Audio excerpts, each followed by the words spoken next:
네, 여러분 안녕하세요. 네.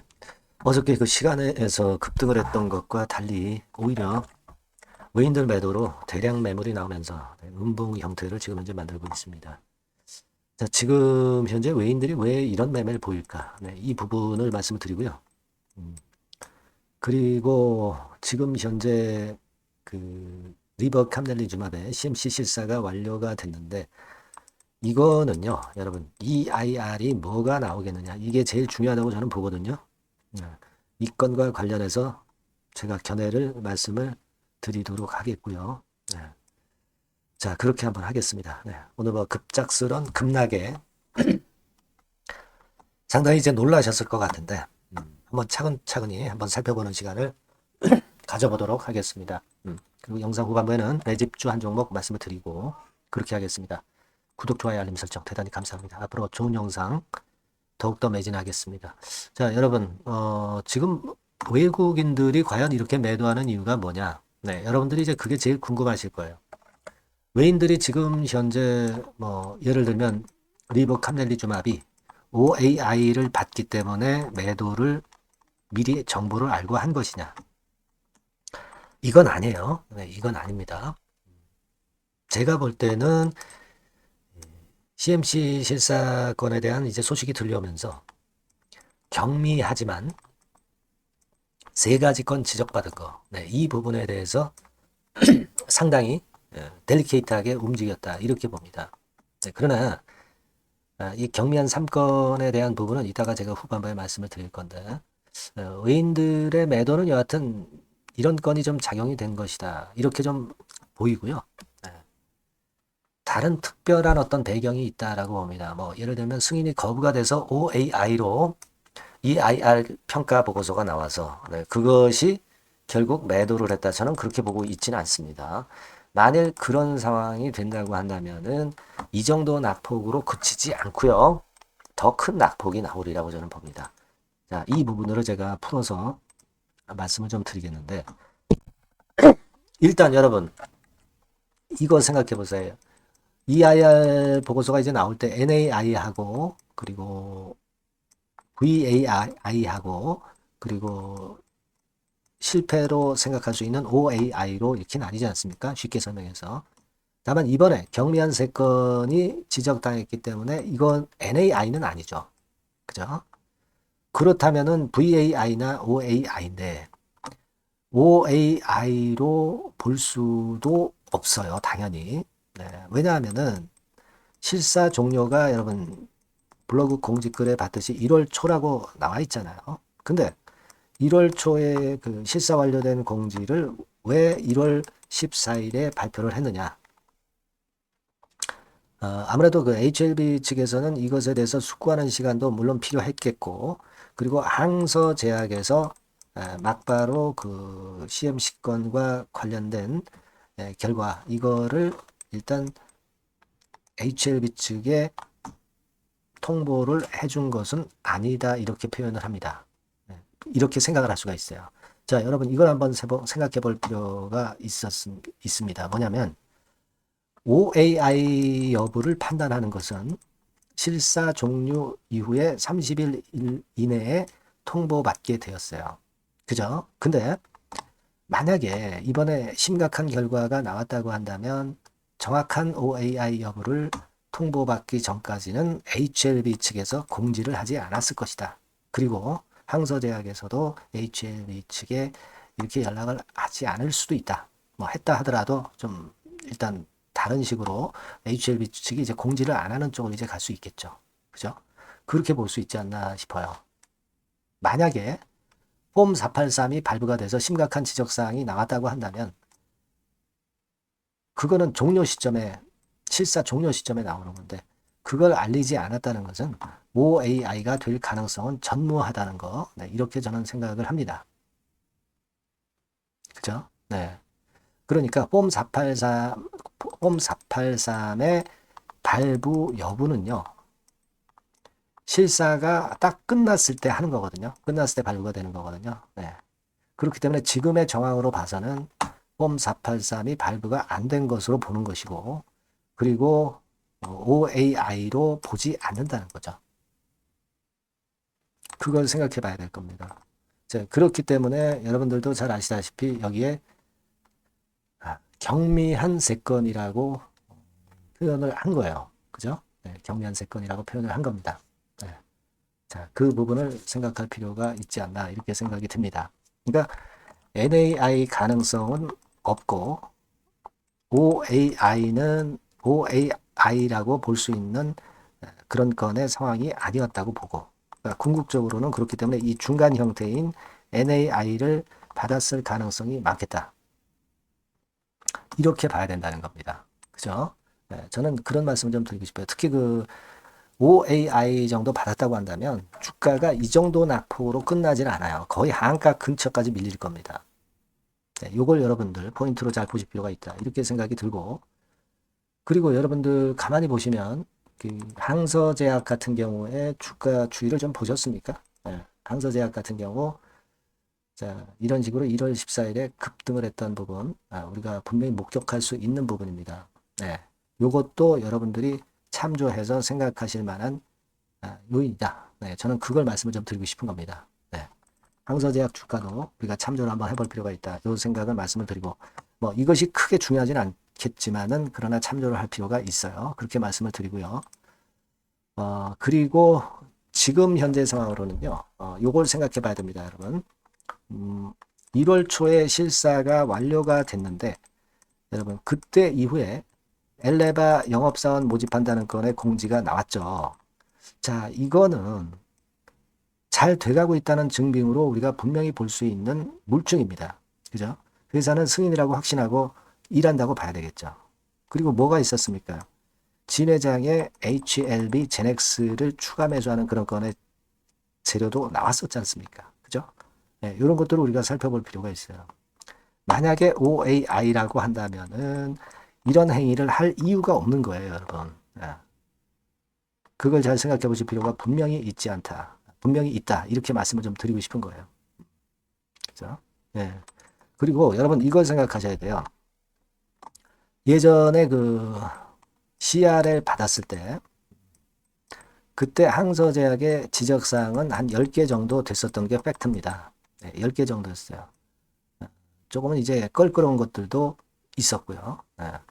근데 지금은 1년이 지났기 때문에 다시 전면 실사를 한 거예요. 전면 실사를 했는데도 불구하고 경미한 거 3건 정도가 나왔다고 한다면 이거는 상당히 긍정적인 겁니다.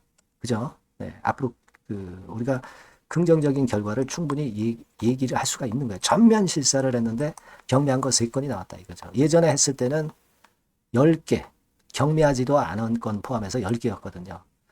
네, 되게 그 CRL 예전에 그 CMC 실시한 이후로 또 1년이 지나면 다시 재실사를 하는데 재실사 전면 실사를 해가지고 여기서 중대한 것들도 아닌 뭐 경미한 거 3건 정도가 나온 정도라고 한다면은 이거는 우리가 긍정적으로 분명히 봐야 될 것이다. 네, 이 생각을 할 수 있다. 네, 저는 그렇게 말씀을 좀 드리고 싶어요. 그죠? 네. 자, 그리고 그 앞으로는요. 오늘 같은 경우는 사실 외인들의 어떤 그 경미한 건이지만 3건 정도 지적을 받은 건에 대해서 어떤 대량 매도, 그러니까 불확실성을 감안한 매도, 네, 이게 나왔었지만 그러나 이걸 지금 현재 만회하는 패턴을 보여주고 있는 거 생각해 봐야 되고요. 그리고 앞으로 이제 올릴 수 있는 거리가 이제 여러 가지 나올 수 있다는 걸 생각을 하셔야 돼요. 다시 말씀드리면 뭐가 있을까요? CMC 보완 완료 소식이 이제 나올 거예요. 그게 하나의 주가를 크게 변화시킬 모멘텀이 될 겁니다. 그죠? 그리고 EIR에서 VAI 받았다는 이 결과물. 네. 이때 또 크게 움직일 가능성이 높습니다. 그죠? 그리고 뭐 예를 들면 PBM 등재 소식. 그리고 뭐 승인 소식. 이런 것들이 줄줄이 주가를 반전시킬 모멘텀으로 작용이 될 거다. 그죠? 주가가 좀 흔들릴 때마다 주가를 끌어당기는 모멘텀으로 작용이 될 것이다. 이런 부분을 우리가 봐야 된다는 겁니다. 그죠? 그래서 여러분들이 어저께 그 시간에서 급등을 했지만 오늘 이런 결과가 나온 것에 대해서 실망하실 수도 있지만 중요한 것은 이 정황이라고 한다면 OAI는 EIR에서 나올 수가 없고 결국 VAI로 귀결되는 것이다. 이렇게 보실 필요가 있다. 이렇게 생각이 듭니다. 그래서 일단 차분하게 우리가 지금 현재는 좀 대응을 하시는 것이 필요하다. 이렇게 보여지고요. 그 외 뭐 긴급한 소식이나 또는 정보가 들어오면 HLB라고 또는 HLB 생명과학이라고 문자를 주신 분들에게는 제가 최선을 다해서 빠른 신속한 정보와 사인을 드릴 겁니다. 소통도 좀 하고요. 전주도 드리고 그런 식으로 제가 도움을 드려서 좋은 매매를 하실 수 있도록 무료로 조력을 할 겁니다. 조력. 여러분 아시겠죠? 네. 그렇게 말씀드릴게요. 꼭 문자 많이 주시고요. 자, 그리고 제가 매집주 말씀드린다고 그랬잖아요. 요거 말씀드릴 거니까 말씀 잘 듣고 꼭 대박 내시기 바랍니다. 네, 말씀드릴 종목은 바로 매집주에 대한 거예요, 여러분. 매집주라고 한다면은 모아가는 거죠. 네, 결국 이제 한 번에 사지 않고 나눠서 분할해서 매수를 해서 결정적인 기회 때 튀면 그때 대박을 먹는 종목이 바로 매집주예요. 그래서 오늘 제가 소개를 드릴 종목은 바로 이 매집주입니다. 네, 매집주기 때문에 여러분들이 투자 기간은 뭐 단타로 하는 것이 절대 아니고요. 한 1 내지 3개월 정도 보시는 게 좋아요. 네, 이게 빠르면 뭐 물론 1개월 정도에 터질 수도 있고 늦으면 뭐 3개월 이렇게 보시면 되겠고 초창기에 이제 모아가는 겁니다. 네, 그런 매집주로 이제 말씀을 드리는데 주가 자체는 한 2만 원에서 4만 원 선 정도의 적절한 가격선에 있습니다. 저가주가 뭐 매력은 있지만 여러분 리스크가 상당히 크다는 거 아실 거예요. 네, 이 정도 종목이 딱 좋습니다. 우량 중형주 정도의 자본금을 가진 그런 회사다. 이렇게 보시면 되고요. 시총은 3천억에서 한 6천억 정도 수준 적절하죠. 그리고 자본총계 역시 자본총계는 뭐예요? 자산에서 부채를 뺀 게 자본총계죠. 즉 그 회사의 재산을 얘기하는 겁니다. 재산이 어느 정도는 있어야 우리가 매집을 해서 끌고 갈 수가 있는 거죠. 1,000억에서 3억 정도니까 적정합니다. 이게 너무 커도 무겁죠. 근데 그렇진 않아요. 네. 그리고 목표 가격은 더블 가격이나 또는 셋더블, 세 배, 요 정도, 그 정도를 목표로 하는 그런 매집주를 지금 이제 설명을 드리는 거예요. 네. 이 종목이 그럼 어떻게 생겼는가?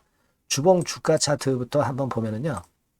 자, 요런 모양으로 지금 현재 전개가 되고 있습니다. 그러니까 한참 바닥을 만들다가 이른바 구덩이를 판다 그러죠. 네, 구덩이를 파면서 개미를 털게 만들고 거기서부터 쭉 올리기 시작하는 거예요. 그래서 사실 여기부터 여기까지는 한 더블 정도 시세는 이미 냈어요. 네, 하지만 여기서 조정파가 지금 진행 중이고 진짜 승부는 2차나 3차 시세에서 승부가 나리라고 그렇게 보여집니다. 네, 그래서 이런 주봉 차트를 갖고 있는 종목이다. 요거 말씀을 좀 드렸고요. 최대 강점은 뭐냐면은 이제 헤비급 정책 관련주예요. 헤비급. 근데 정책 관련주라고 한다면 여러분들 어떤 걸 생각하시겠어요? 지금 차기 대선을 여러분들이 생각 안 할 수가 없죠. 네, 그 정책이 제일 강력한 정책이란 말이에요. 정책 이슈란 말이에요. 뭐 사실 여러분들 잘 아시겠지만 인물 해석 관련주들이 대부분 다 움직였어요. 그러나 정책 관련주는 지금 현재 움직이지 않고 있고 이게 뜨면은 더 클 겁니다. 정책 관련주의 이점은요.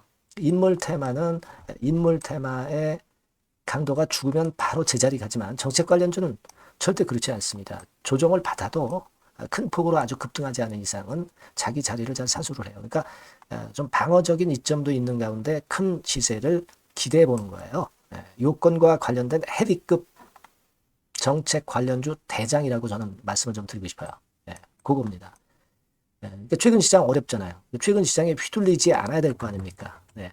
그런 종목을 제가 요 정책 관련주 중에서 선택을 했고요.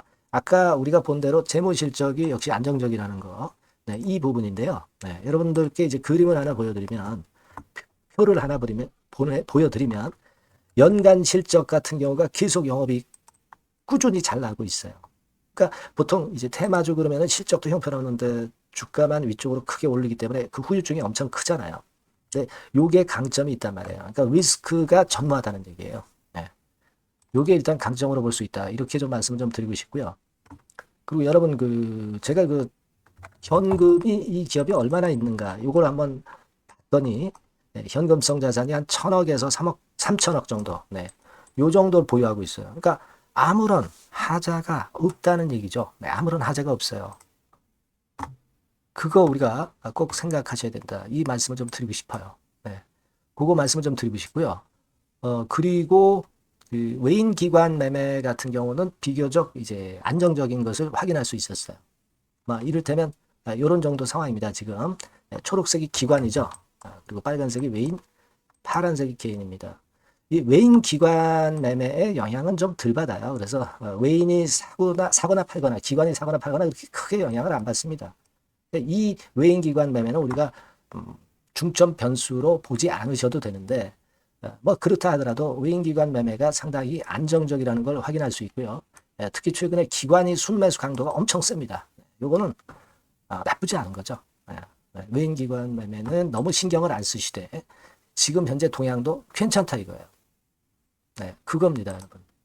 아시겠죠? 그러니까 요 종목은 아까 말씀드렸던 대로 이제 매집주입니다. 매집주는 살살 모아가면서 결정적인 기회에 대박을 터뜨리는 전략이 유효한 종목이고 그래서 이 매집주를 여러분들께 소개를 드리는 거예요. 그 의도를 충분히 여러분들이 좀 이해를 하시고 제가 이 종목 딱 드리고 그냥 끝나는 게 아니라 비중을 얼만큼 모아가고 어느 타임에 들어가라 마라. 그리고 어느 정도 시세가 났을 때 여기서는 비중을 어느 정도 떠는 게 좋겠다. 이런 세부적인 전략까지 말씀을 드릴 거예요. 시장이 혼자 팔 때 돌파구가 될 수 있는 종목이고 가장 베스트 수혜받을 섹터 공략하는 것이 지금 시장에 맞습니다. 실패 시에 타격이 작아야죠. 재무실적 안정주에서 선택을 해야지 엉뚱한 데서 우리가 쪽박을 당해서는 안 되죠. 네, 그겁니다. 타점과 비중 전략을 정확히 드릴 거고요. 모아서 크게 터뜨리기 좋은 베스트 종목이라고 저는 자신합니다. 네, 여러분께서는요.